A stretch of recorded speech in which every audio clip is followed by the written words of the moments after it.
ഇതിങ്ങോട്ട് നോക്കി. ഇത് ഉണ്ടാക്കുമ്പോൾ ഞാൻ ഇത്രക്കും പ്രതീക്ഷിച്ചില്ല, ഇത്രയും ഫ്ലേവർഫുൾ ആയിട്ടുള്ള ഒരു റൈസ് ആയിരിക്കും ഇതെന്ന്. ഇതാണ് അഫ്ഗാനി ബീഫ് പുലാവ്. അധികം മസാലയൊന്നുമില്ല, പക്ഷെ അതിൽ ആ ബീഫിന്റെ ഫ്ലേവർ ചൂടോടെ കഴിക്കുമ്പോൾ സത്യം പറഞ്ഞ മുണ്ടാവുകയായിരുന്നു.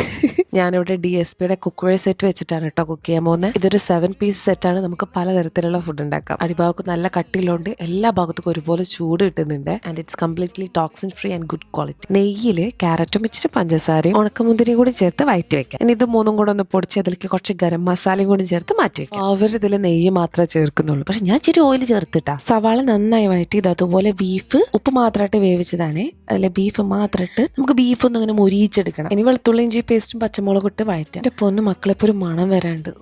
എന്നിട്ട് മസാലകളും ചേർത്ത് നമുക്ക് നന്നായിട്ടൊന്ന് വഴറ്റി ബീഫ് വേവിച്ച വെള്ളവും ബാക്കിക്ക് സാധാ വെള്ളം ചേർത്ത് തിളച്ചു വരുമ്പോൾ അരിയിടാം. മൂടി വെച്ച് സ്ലോ ആയി കുക്ക് ചെയ്തെടുക്കുക. റൈസ് വറ്റി വരുമ്പം നമുക്ക് ക്യാരറ്റും ഉണക്കമുതിരും ചേർത്ത് നമുക്ക് ഇതുപോലെ ദമ്മിടാം.